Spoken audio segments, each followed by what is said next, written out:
how do we learn now to navigate that landscape? And that's what this book was an effort to do, is come up with some rules of thumb.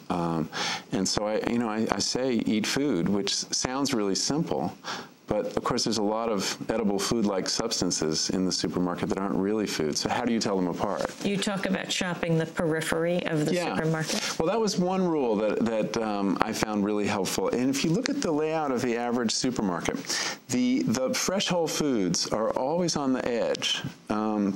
So you get produce and meat and fish and dairy products. And those are the foods that, you know, your grandmother would recognize as foods. They haven't changed that much. All the processed foods, the really bad stuff that is going to get you in trouble with all the refined grain and the additives and the high fructose corn syrup, those are all in the middle. And so if you stay out of the middle and get most of your food on the edges, you're going to do a lot better. What is the locavore movement? The locavore movement is a real new emphasis on eating locally, eating food from what's called your food shed. It's a metaphor based on a watershed. You know, draw a circle of 100 miles around your community and try to eat everything from there.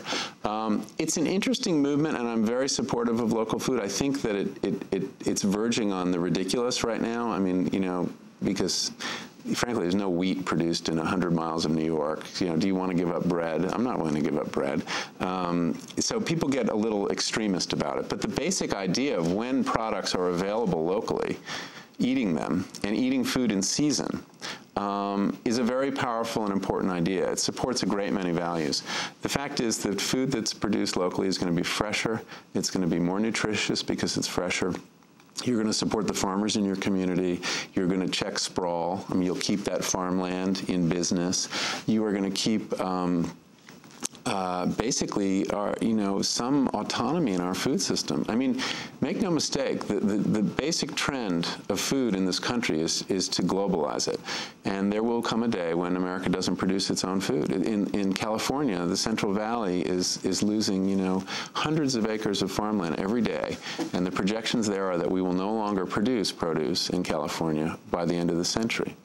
I don't want to live in that world. You know, and we lost control of our energy destiny, and we don't want to lose control of our food destiny. What are the environmental effects of transporting food across the globe? Well, the biggest is energy. I mean, it's people don't really think about food in terms of climate change, but in fact, the food system contributes about 1/5 of greenhouse gases. It is as important as the transportation sector in terms of contributing to greenhouse gas. It's a very energy-intensive situation. What we did with the industrialization of food, essentially, is take food off of a solar system.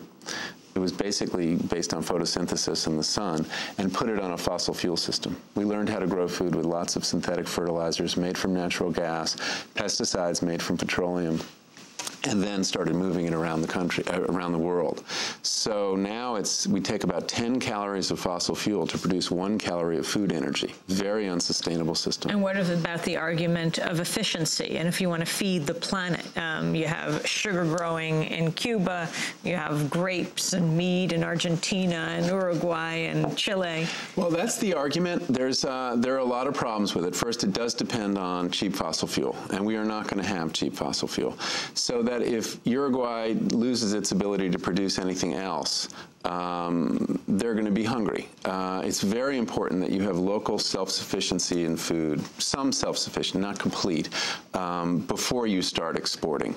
If you put all your eggs in the basket of, say, coffee, when the international market shifts, as it inevitably does, because it will always go to whatever country is willing to produce it a little more cheaply, you will decimate your industry. And what if you only consume coffee and nothing else?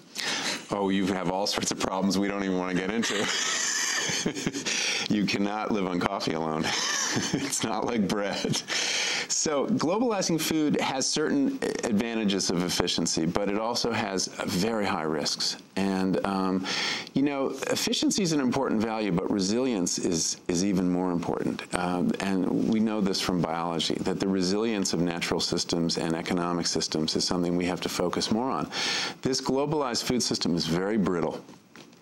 When you have a breakdown anywhere, when the prices of fuel escalates, people lose the ability to feed themselves.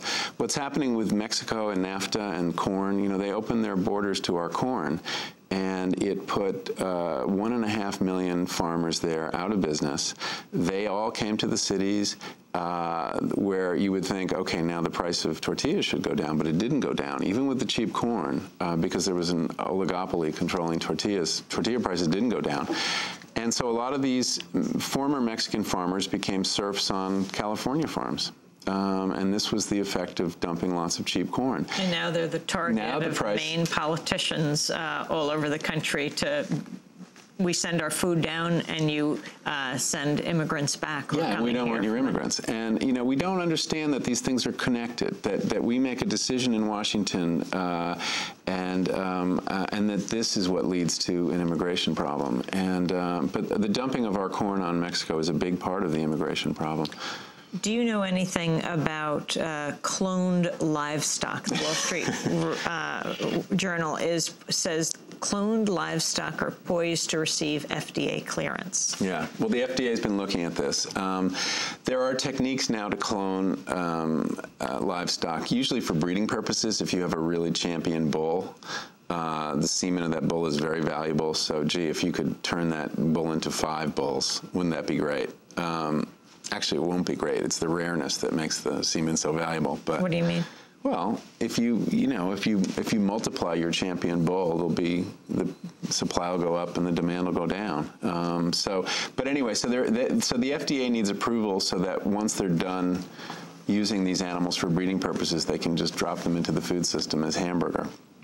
And there is some controversy over whether we should be eating cloned livestock. I'm not, familiar with the risks. I'm a skeptic on genetically modifying food, but the specific risks of cloning livestock, I don't know. I don't want to be eating it. But you have the French farmer José Bové, who's just gone on a hunger strike to promote a ban on genetically modified crops in France.